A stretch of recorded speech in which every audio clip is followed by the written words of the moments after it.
Tersangka atas nama Alfi Maulana, 24 tahun, warga desa Aekpaing, Kabupaten Labuan Batu, Sumatera Utara diamankan polisi. Tersangka diamankan setelah polisi mengidentifikasi identitas korban dari telapak tangan yang berhasil ditemukan di lokasi pembuangan jasad korban. Dengan sadis, pelaku membunuh dan memutilasi kekasihnya di kamar kosnya sendiri di kawasan Lidah Wetan, Surabaya. Tersangka nekat membunuh korban lantaran sakit hati atas kata-kata yang dikeluarkan oleh korban. Korban juga disebut sering menuntut tersangka untuk memenuhi kebutuhan hidupnya yang tinggi. Dan hal itu sebenarnya sudah berulang sejak sebelum-sebelumnya. Kemudian pelaku sedikit kewalahan dengan tuntutan ekonomi korban yang meminta gaya hidup dan seterusnya. Hal tersebutlah yang menjadi sebuah akumulasi akhirnya memicu cekcok di malam hari tersebut. Keterangan dari pelaku tidak banyak bicara, begitu dibukakan pintu, korban naik ke atas, ke lantai 2, dan pelaku menuju ke dapur mengambil sebuah pisau. Atas perbuatannya, tersangka dijerat dengan pasal 340 dan 338 dengan ancaman hukuman mati atau 15 tahun penjara. Tersangka sebelumnya ditangkap di kos-kosannya di Surabaya, Jawa Timur. Dari kamar kos tersangka, polisi membawa barang bukti berupa bantal, guling, sapu lidi, dan serokan yang terdapat bercak darah. Tersangka membuang ratusan potongan tubuh jasad kekasihnya di jurang jalur Mojokerto Batu, Kecamatan Pacet, Jawa Timur. Seluruh potongan tubuh korban ditemukan dalam kondisi hangus, diduga sengaja dibakar pelaku untuk menghilangkan jejak. Dari Mojokerto, Jawa Timur, Solahuddin, iNews melaporkan.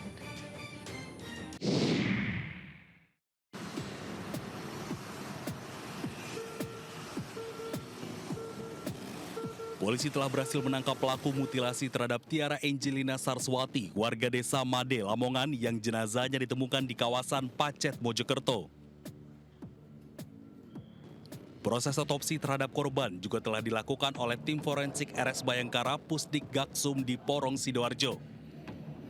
Sejak hari pertama penemuan potongan tubuh korban hari Sabtu lalu, tim forensik telah menerima 310 potongan tubuh korban. Dari hasil otopsi, diketahui jika korban dimutilasi dengan menggunakan senjata tajam dan benda tumpul. Untuk memastikan identitas korban, tim forensik akan melakukan tes DNA terhadap korban dan keluarga korban. Ke depan, nantinya kita akan lakukan pemeriksaan lebih mendalam. Kita lakukan pemeriksaan DNA kurang lebih 1 bulan, hasilnya insya Allah keluar dan bisa membantu penyidik untuk mengungkap kasus ini. Saat ini seluruh potongan tubuh korban disimpan di ruang forensik RS Bayangkara Pusdik Gaksum Porong, Sidoarjo. Dari Sidoarjo, Jawa Timur, Pramono Putra, iNews melaporkan.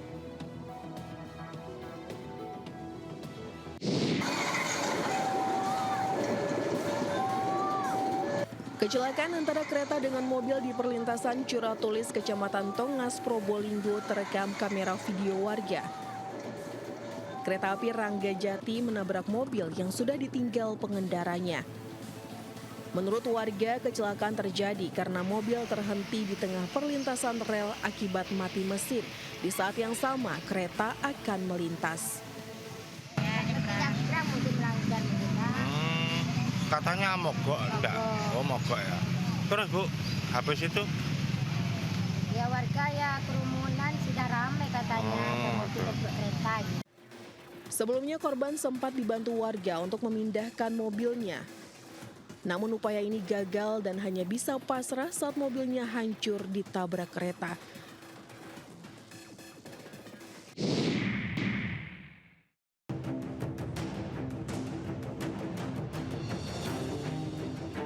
Dua pelaku pembunuhan sadis keluarga berinisial R dan P di Kelurahan Pauman, Kabupaten Indramayu, Jawa Barat, diringkus tim Resmob Satreskrim Polres Indramayu.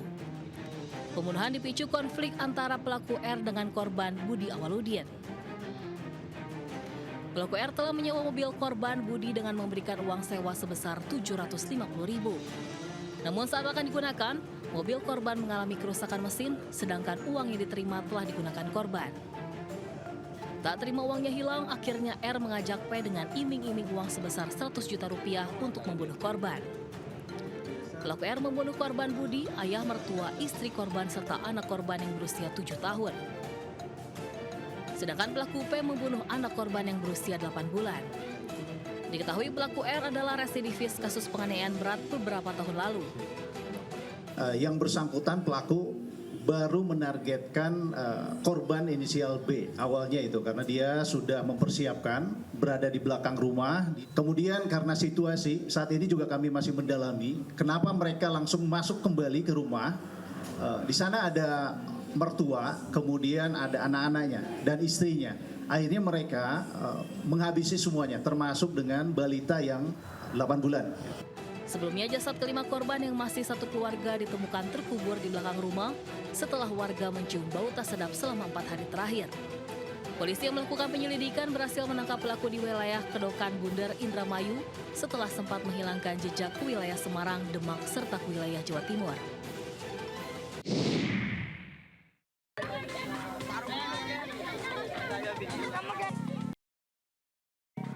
Warga digemparkan aksi penganiayaan dengan senjata tajam yang berujung pembunuhan di Jalan Raya Macajai, Kecamatan Tanjung Bumi, Kabupaten Bangkalan. Warga yang berdatangan ke lokasi menyaksikan korban berinisial NU yang sudah tergeletak tak bernyawa. Sementara istri korban hanya bisa menangis histeris memeluk tubuh suaminya. Dari keterangan saksi, korban mengendarai motor bersama istri dan anak balita 4 tahun. Saat melewati lokasi, tepat di depan SDN Macajai 2, korban dihentikan oleh 2 orang pelaku. Sempat terjadi cekcok mulut antar korban dengan kedua pelaku. Namun, tiba-tiba keduanya menyerang korban dengan senjata tajam yang sudah dibawa pelaku. Korban langsung jatuh dengan sejumlah luka sabetan senjata tajam. Warga yang berdatangan berusaha menolong korban dan mengevakuasinya dari lokasi. Setelah sempat dibawa ke puskesmas setempat, korban kemudian dibawa ke RSUD Syarifah Amba Mirato Ebuh, Bangkalan untuk autopsi. Usai menerima laporan dari masyarakat, polisi langsung melakukan olah TKP dan meminta keterangan sejumlah saksi untuk mengidentifikasi kedua pelaku. Salah satu pelaku diduga anak tiri korban. Sementara untuk motif aksi penganiayaan brutal tersebut masih dalam proses penyelidikan pihak kepolisian.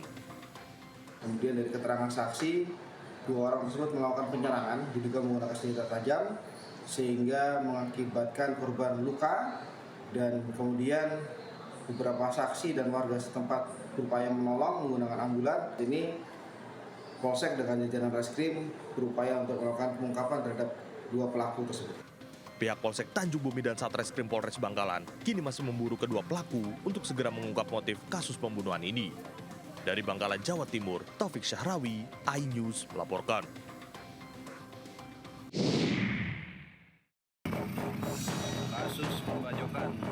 Deding Dharma, warga desa Nogosaren, Probolinggo tewas terluka parah tergeletak di kawasan jalur wisata Gunung Bromo, Kecamatan Sukapura. Dalam waktu 2 kali 24 jam, pelaku berhasil diamankan. Mereka adalah ayah dan anak, Muslim 54 tahun dan Dias Chandra, 21 tahun, warga Songo, Kecamatan Kuripan, Probolinggo. 2 tersangka tega menghabisi korban karena dendam. Korban sering mengejek pelaku Dias dan mengirim visual mesra korban dengan mantan istri pelaku. Emosi Dias memuncak saat korban menantangnya. Dias kemudian menghabisi korban saat membeli bensin eceran di jalur menuju wisata Bromo dibantu ayahnya. Sebelum beraksi, pelaku juga sempat melakukan survei ke rumah korban dengan membawa senjata tajam. Akhirnya korban bertemu di Jalan Raya Sukapura, Kabupaten Probolinggo. Karena setiap hari itu sering sekali lah, bukan setiap hari, sering sekali si korban ini mengirimi konten-konten TikTok, ya, baik itu mesra dengan istrinya yang saat itu masih statusnya istri dari tersangka, dan juga beberapa konten-konten yang sifatnya menantang dari si tersangka. Bahkan ada ajakan untuk duel dan juga ancaman akan membunuh atau menembaknya. Atas perbuatannya, tersangka dijerat pasal 340 KUHP tentang pembunuhan berencana dengan ancaman hukuman pidana penjara seumur hidup. Dari Probolinggo, Jawa Timur, Hana Purwadi, iNews melaporkan.